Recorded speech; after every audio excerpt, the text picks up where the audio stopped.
Central Hapango Shebo Kalaipai Pension Manjaroni Convention Agartala Doliwo. Forum of Civil Pensioner Association Tripura Hase Committee ni Lua Jimungbai Pensioner Validation Act Notie Convention Ngmai O Agostal ni Buskang Nechibri Shalmariwo Pungdiponi Damchisha Tamanjurabo Tripura Australian Health Home Auditorium Hall Nogo O Pandawo Nogre Okrangi Manjangnai Odisha High Court ni Dorbar Phangkasam Boromganang Shubhasis Tolapatro Kusatai Klayo Bad Hai Kitingino August Nechibri Shalmari Simi August Nechichar Shalmari Jora Joto Hasjono Forum of Civil Pensioner Association Central Committee ni Lua Jumungbai Convention ni Bagai Shagajak Tongmani Central Hapang Juda Juda Motharogo Romdi BSNL Kahai Kabangma Hapang by Nikoljak Habanogrogo Shebo Krai Pai Pensioner Manjagroni Kabangma Mantai Shoktai Tabukbo Mayakon Shupogrziakon Hani Bagano Tane July Talni Simino Nejiba Shalmarini Simino Mano Bandon Kormoshuchi Eba Shamong Butang Rushawino O Convention Klajamani Kuratai Klayo Rang Bill no Tino Central ni Rang Montiri Kasamtai Katal Pensioner ni Bishingo Jeti Klai Sigagai Reka O Kagzamung no Tino Kadu Monti Validation Clause Sramnani Kitinge Badha Mariwino Central Hapango Jerok Shebo Klaipai Pensioner Manjak Borni Bishingo Jolimu Kadumu Nuzangmani Abno Karibo Ed Pay Commissioner Tuibo Gabangma Kok Kasai Tonka January Talono Sagla Jagmani Central Hapan Bakakti Ed Pay Commissioner Zangai Piaba O Ed Pay Commission Tabukbo Commission Samjayakun O Commissioner Tamtamo Terms of Reference Tongnai Ebake Tamtamo Kok Botama Tongnai Tabubo Musapono Srai Kurikun Hani Bagano BSNL DUT Khoboi 2017 Bishini Yagulo Gabangma Motharogo Hapang by Nikoljak Motharogo Shamong Tanai Shebok Klaipai Pensioner Manjagroni Beton Tay Pensioneroni Rangmari Musapono Srajayakon Obahajorao Faino Bank LIC Tay EPF Motharoni Bakakti O Convention All India Forum of Civil Pensioner Association Joto Pension Manjak Shebogrono Tuino O Convention Kogunka Jerok Pension Manjak Borni Manthai Shoktai Maya Borongno Borni Manthai Shoktai Rani Naharmong Tuino Central Hapangni Thaniwo Shanmung Yapalaimini Borni Shanmung Maya Sagjora Joyawino Borni O Troba Shanmung Samong Butang Tongnai Obahano Borni Bakakti Shaklajaka Sharqi আবার প্রত্যাহার করে নতুনভাবে পার্লামেন্টে এটা উপস্থাপিত করবেন আমরা ঠিক জানি না কোন কোন বিষয়ে নতুন বিলে উপস্থাপিত করবেন অন্ততপক্ষে উনি স্পষ্টভাবে বলেছেন যে ইনকাম ট্যাক্স সংক্রান্ত যে ধারাগুলো ফাইন্যান্স বিলে আছে তিনি তার কিছু কিছু ক্ষেত্রে সংশোধন চেয়ে বিলটা করবেন ভারতের পার্লামেন্ট এখন প্রায় স্থানগত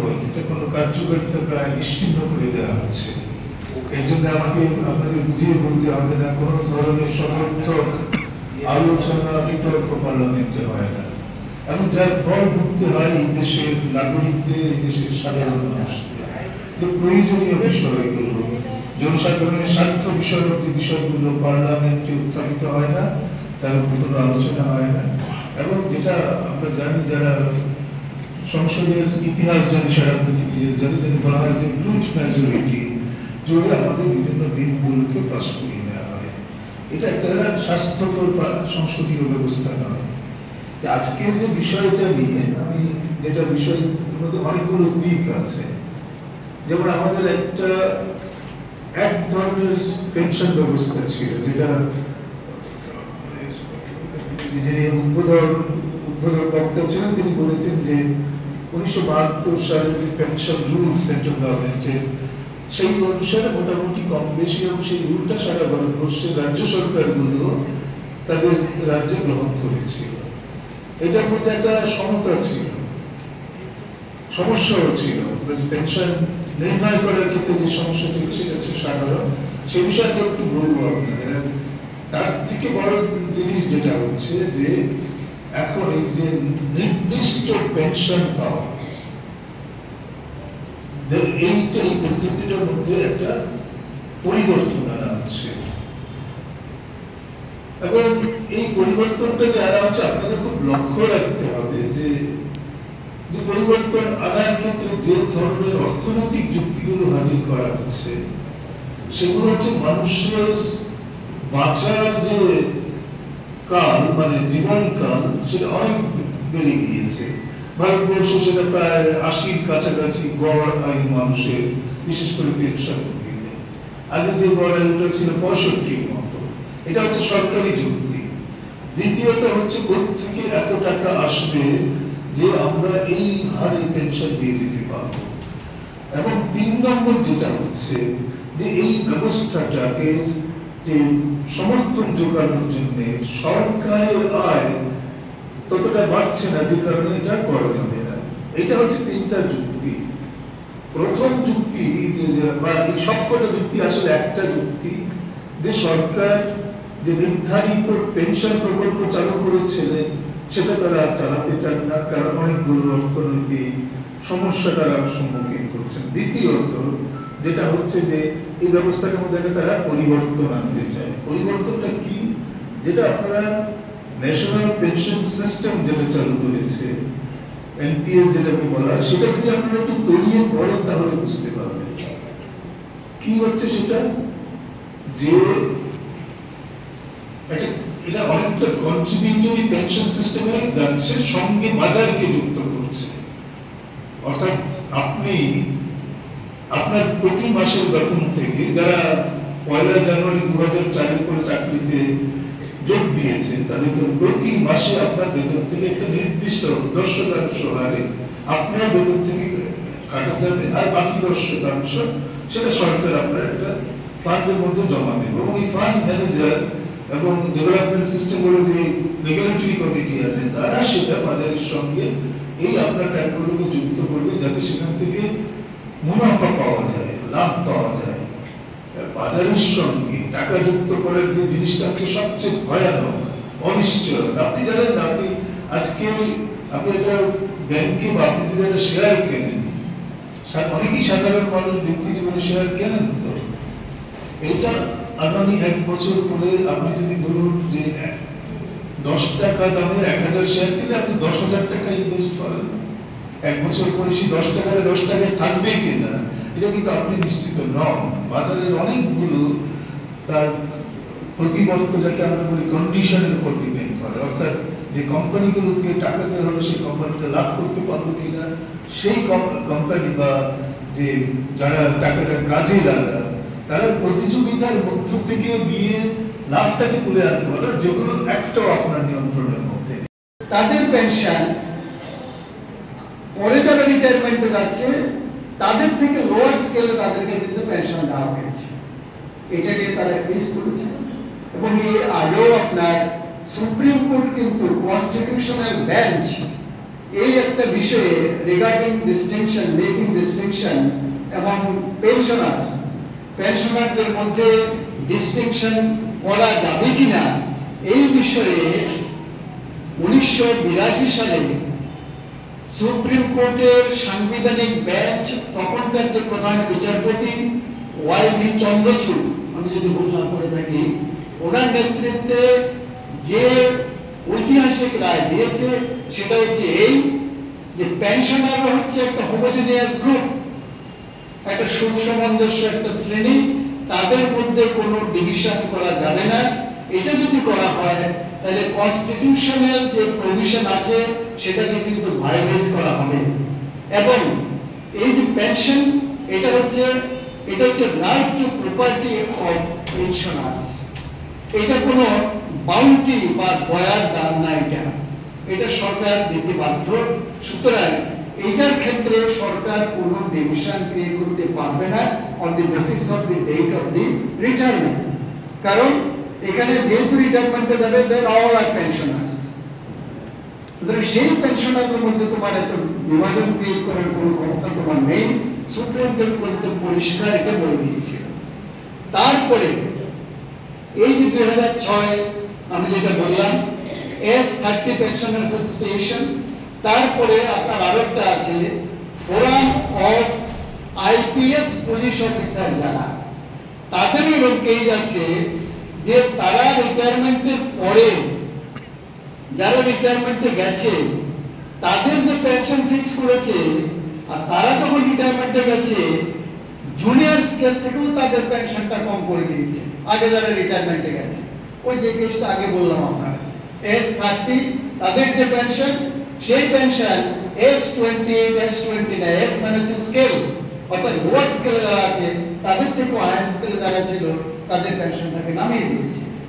এই আইপিএস অফিসার যারা নট লেস দেন 300 তারাও কিন্তু এটা শিকার, এবং দেখা গেছে কোর্ট তার বিরুদ্ধে কিন্তু রায় দিয়েছে, বলছে তোমরা এটা করতে পারো না, এটা তোমরা সুপ্রিম কোর্টের ভার্ডিক্টটাকে ভায়োলেট করছো, এটা তোমার এটা করতে পারো না, সুতরাং তাদের যে ন্যায্য পাওনা তাদেরকে দিয়ে দাও। এটা S30 ক্ষেত্রে যদি ইমপ্লিমেন্টেশন করতে যায় তাহলে বোধহয় 35,000 কোটি টাকার মতো লাগবে, আর এইগুলো ওদেরকে আইপিএস অফিসার যারা আছে তাদের এটা করতে গেলে প্রায় 26,000 কোটি টাকার মতো লাগবে। অর্থাৎ মোর দেন 60,000 crores liability of the government of India এই রায়টাকে যদি কার্যকর করতে চায়, এইটা গভর্নমেন্ট এই রায়টা নিতে চাইছে না। তার জন্যই এই হচ্ছে ভ্যালিডেশন আপনার, যে না এই ভ্যালিডেশনের মাধ্যমে পেনশন রুলসে কি আছে বা পে কমিশন কি বলছে এগুলো কিছু এসে যাবে না। এই ভ্যালিডেশন কিন্তু সমস্ত কিছুকে ওভাররুল করে তারপরে কিন্তু আপনার গভর্নমেন্টকে কিন্তু ক্ষমতা দিয়ে দিয়েছে, গভর্নমেন্ট তার ইচ্ছা মতো সিদ্ধান্ত নিতে পারবে। এই যে বিষয়টা, এটা যে ড্রাকোনিয়ান লেজিসলেশন, এটার বিরুদ্ধে আমরা যদি সমবেতভাবে শক্তিশালী প্রতিবাদ আমরা গড়ে তুলতে না পারি তাহলে কিন্তু সমূহ বিপদ, যেটাকে আমরা বলছি সোর্ড অফ ডেমোসিস, মানে খড়গ ঝুলছে আমাদের তাদের উপরে, এটার থেকে কিন্তু রক্ষা পাবো না এটা। সুতরাং আজকের যে আমাদের যে এই যে কনভেনশন, এই কনভেনশনের মূল যে বিষয়টা সেটা আমি সংক্ষেপে আপনাদের সামনে তুলে ধরলাম, এবং এই পরিপ্রেক্ষিতে আমরা এই পর্যন্ত কি কি কর্মসূচি নিয়েছি, ভবিষ্যতে এখনো পর্যন্ত যাদের সিদ্ধান্ত আমরা পেয়েছি, ভবিষ্যতে কি কি কর্মসূচি আমাদের বাকি আছে এগুলো সংক্ষেপে আপনাদের সামনে তুলে ধরলাম। এই কারণে যে সরকার এই যে দায়িত্বটা নিতে চাইছে না, অর্থাৎ এটা শুধু আমাদের এটার ক্ষেত্রে নয়, আর অন্যান্য ক্ষেত্রে দেখবেন আমাদের আগে যখন একটা বিরিদিষ্টি অর্থ ব্যবস্থা, যেটাকে আমরা বলি পুঁজিবাদী ব্যবস্থা, ঠিক আছে, কিন্তু তার মধ্যে সরকারের নিয়ন্ত্রণের একটা ব্যাপার আছে, জনসাধারণের কল্যাণের ব্যাপারে। সেখানে বিভিন্ন ধরনের জনসংখ্যার তাদের অবস্থার নিরিখে তাদের কিন্তু আর্থিক বিবেচনার অবস্থার বিবেচনার পরিপ্রেক্ষিতে সরকার কিন্তু জনকল্যাণমূলক ব্যবস্থা নেওয়ার কথা। আমরা সেটা দেখেছি, আমরা ভর্তুকি দেখেছি, আমরা পেনশনের ক্ষেত্রে দেখেছি, সরকার বিভিন্ন যে পরিকাঠামো নির্মাণ সেখানেও আমরা দেখেছি। কিন্তু আমরা যেটা দেখছি 91 সালে অর্থাৎ নয়া উদারবাদী ব্যবস্থার পর থেকে আস্তে আস্তে কিন্তু এই যে সরকারের ইতিবাচক হস্তক্ষেপ যেটা, সেটা কিন্তু আস্তে আস্তে শিথিল হয়ে যাচ্ছে। এটা এই যে প্রবণতা যেটা, এটার বিরুদ্ধে যদি আমরা শক্তিশালী আন্দোলন যদি আমরা গড়ে তুলতে না পারি তাহলে কিন্তু সংকট দিন দিন বাড়বে। শুধু পেনশনার না, সাধারণ মানুষ, যুবক, কর্মসংস্থান প্রার্থী, কৃষক, সবাই আমরা কিন্তু আরো কঠিন সংকটের দিকে অগ্রসর হব। এই কারণে আমাদের যে প্রকৃতি কি অবস্থা এটা তুলে ধরার জন্য এই আজকের কনভেনশন, এবং এই কনভেনশনের পরে পরবর্তী কর্মসূচি যাই হয় আপনাদেরকে জানাবো। পে কমিশন নিয়ে সেই বাম আমল থেকেই একটা বঞ্চনা চলে আসছে, সেটা আমরা দেখেছি যে কিভাবে 60% দিয়ে 42% দিয়ে গায়েব করা দেওয়া হয়। তো আমরা এই রাষ্ট্রবাদী সরকারের কাছে দ্বিতীয় যে দাবিটা রেখেছি সেটা হচ্ছে যেন 8ম বেতন কমিশন, যেটা কেন্দ্রীয় সরকার ষোড়শ অর্থ কমিশন গঠনের মধ্য দিয়ে মানে লাগু করতে যাচ্ছে, সেই ধরনের 8ম বেতন কমিশন হুবহু কেন্দ্রীয় সরকারের ন্যায় যেন আমাদের রাজ্যেও লাগু হয়। তার জন্য যে যে ব্যবস্থা নেওয়া দরকার সেটা যেন অবশ্যই সরকার নেয়, সেই দাবিটা রাখা হয়েছে। সেটা একটা কর্মচারীদের একটা সেন্টিমেন্টের ব্যাপার, একটা মৌলিক দাবি। কারণ আমরা বিশ্বাস করি যে কর্মচারীরা যদি রাজ্যের প্রকৃত যে বেতন, কেন্দ্রীয় সরকারের যে বেতন সেটা যদি পায় তাহলে রাজ্যের অর্থনীতি উন্নতি হবে। একটা বিষয় এখানে উল্লেখ্য যে আমরা প্রতিবারই দেখি যে কর্মচারীদের বেতন দিতে গেলে পরে একটা অংশ আমাদের এই রাজ্যের জনগণ তারা একটা ভুল বিষয় সামনে রাখে, যেরকম মনে হয় যেন কর্মচারীদের বেতন দিলে পরে যেন বেকারদের চাকরি হবে না। বিষয়টা এরকম না, কারণ কর্মচারীদের বেতন দেওয়া হয় রেভিনিউ এক্সপেন্ডিচার থেকে, সেটা কোনো ক্যাপিটাল এক্সপেন্ডিচার নয়, সেটা রেকারিং বিষয়, সেই কর্মচারী এবং পেনশনার্সদের সেই বিষয়টা থাকে। এজন্য যে কর্মচারীদের যে ডিএ দিলে পরে বা বেতন বৃদ্ধি হলে পরে তার সঙ্গে বেকারদের চাকরির কোনো সম্পর্ক নেই, অনিয়মিত কর্মচারীদের রেগুলারাইজেশনও তাতে কোনো সম্পর্ক নেই। এটা যদি বেতনটা দিয়ে দেওয়া হয় সেটাকে কমিটেড এক্সপেন্ডিচার করে সরকার আবার কেন্দ্রীয় সরকার থেকে সেটা পেয়ে যায়। তো এই হচ্ছে অর্থনীতির বিষয়, সেটা নিশ্চয়ই সরকারের নজরে রয়েছে। তো আমরা আরেকটা যে দাবি রেখেছি সেটা হচ্ছে আমাদের 22% ডিএ এখনো রিলিজ করা হয়নি। আমরা বর্তমানে 33% ডিএ পাচ্ছি, সেটা কেন্দ্রীয় সরকারের একই বাজার থেকে আমরা কেন্দ্রীয় সরকারের কর্মচারী, রাজ্যের কর্মচারী বাজার করি। তো আমরা চাইছি যেন সরকার সেটা মিটিয়ে দেয় আমাদের 22% যে ডিএ রয়েছে, এবং সঙ্গে যে অ্যালাউন্স রয়েছে। আপনারা জানেন যে আমাদের যে হাউস রেন্ট সেটা সেই দীর্ঘদিনের পুরনো 3000 টাকা, আমাদের মেডিকেল অ্যালাউন্স সিএ সেগুলো সেভাবে বর্ধিত করা হয়নি, বা অষ্টম বেতন কমিশনে যেভাবে উল্লেখিত রয়েছে সেটা হয়নি। আমরা চাইছি সেই বিষয়গুলো যেন গভর্নমেন্ট অ্যাড্রেস করে, সেজন্য আমাদের একটা দাবি রয়েছে। আমরা আরেকটা মুখ্য দাবি রেখেছি, কারণ আপনারা জানেন যে রাজ্যের বেকাররা এখন একটা স্বচ্ছ নিয়োগ প্রক্রিয়ার মাধ্যমে চাকরি পায়, কিন্তু চাকরি পেতে অনেকটা দেরি হয়ে যায়। তো কি হয় যে 40 বছরে যদি, যেহেতু চাকরির বয়সের ঊর্ধ্বসীমা হচ্ছে 40 বছর, 40 বছরে চাকরি পেলে পরে 60 বছর রিটায়ারমেন্টে গেলে এই যে মাত্র 20 বছর চাকরি করার সুযোগ পায়। তো আমরা চাইছি যে আমাদের সরকার যেন সেটা বিবেচ্য বিষয় হিসেবে রাখে যে 20 বছর চাকরি করলে পরে পূর্ণ পেনশন বেনিফিট, অর্থাৎ ফুল পেনশন বেনিফিট যাতে পায়, সেজন্য একটা প্রভিশন যেন গভর্নমেন্ট চিন্তা করে, সেই ব্যাপারে আমরা মাননীয় মুখ্যমন্ত্রী সহ অর্থমন্ত্রী এবং চিফ সেক্রেটারি মহোদয়ের নিকট আমরা দাবি রেখেছি।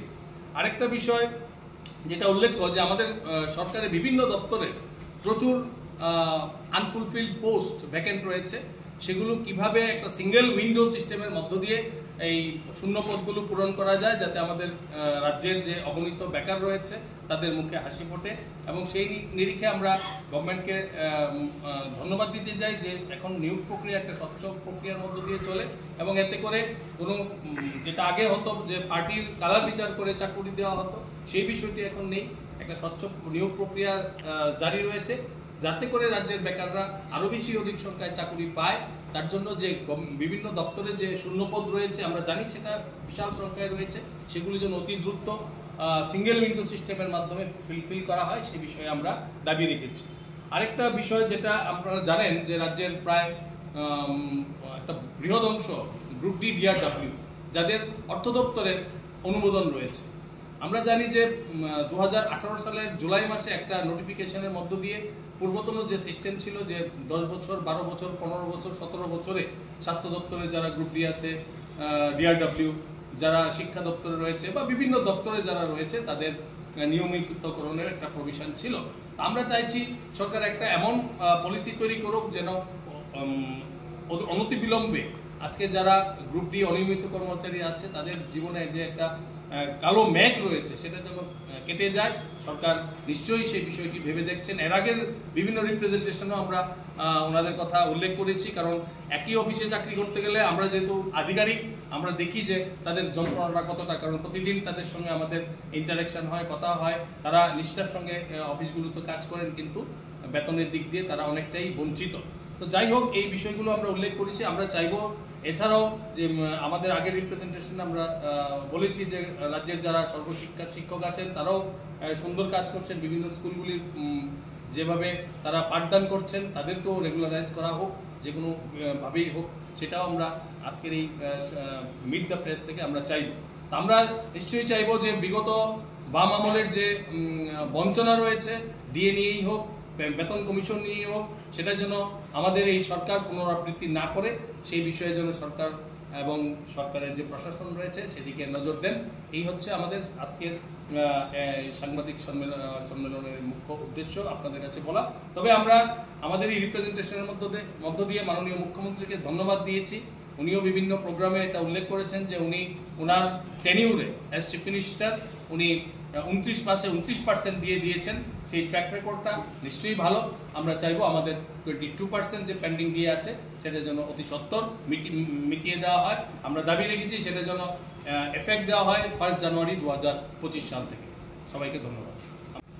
সরকার এবং জনগণকে বার্তা দিতে চাই, রাজ্যের অফিসার্স, শিক্ষক এবং কর্মচারীদের সহ সমাজের অন্যান্য অংশের মানুষের যে মৌলিক বিষয় সেগুলো আপনাদের সামনে আমরা তুলে ধরবো যাতে রাজ্যের জনগণ অবহিত হতে পারে। আমরা গত 22শে অগাস্ট আমাদের এক প্রতিনিধি দল মাননীয় মুখ্যমন্ত্রী অধ্যাপক ডক্টর মানিক সাহা মহোদয়, ওনার অফিসে মাননীয় অর্থমন্ত্রী শ্রী প্রণজিৎ সিংহ রায় মহোদয় এবং সম্মানিত chief secretary government of Tripura ওনার অফিসে একটা রিপ্রেজেন্টেশন দিই। এই রিপ্রেজেন্টেশন কর্মচারী এবং আমাদের রাজ্যের অনিয়মিত যারা কর্মচারী তাদের জন্য আমরা দিই এবং রাজ্যের বেকার ভাইদের জন্য আমাদের কিছু মৌলিক দাবি রয়েছে। তো আমরা জানি যে আমাদের সরকার দীর্ঘ প্রায় 8 বছর পরে অ্যাডহক প্রমোশন দিয়েছিল গত 2021 সালে একটি নোটিফিকেশনের মধ্য দিয়ে। তো এই অ্যাডহক প্রমোশনটা স্বভাবতই রাজ্যের যারা প্রমোটি অর্থাৎ যারা দীর্ঘদিন বঞ্চনার পরে বাম প্রশাসনের বঞ্চনার পরে প্রমোশন পেয়েছেন তারাও কিন্তু খুব একটা মানসিক যে স্থিরতা সেই অবস্থায় নেই। অ্যাডহক প্রমোটি হয়ে যখন রিটায়ারমেন্টে চলে যান তাদের কোনো পেনশনারি বেনিফিটস থাকে না। তো আমরা রাজ্যের মাননীয় মুখ্যমন্ত্রী সহ যাদের আমরা কথা বললাম প্রত্যেকের কাছে আমরা প্রথম দাবিটা যেটা রেখেছি সেটা হচ্ছে অ্যাডহক প্রমোশনকে রেগুলারাইজ করা। সেটা এর আগেও আমরা প্রায় 6 মাস আগে একই দাবি নিয়ে আমরা মাননীয় মুখ্যমন্ত্রীর গোচরে অবগত করেছিলাম। তো আমরা সেই বিষয়টি আবারও রাখছি যাতে করে অ্যাডহক প্রমোশনের পরে যে সমস্ত পেনশনারি বেনিফিটস একটা এমপ্লয়ির প্রাপ্য সেটা যেন মিটিয়ে দেওয়া হয়।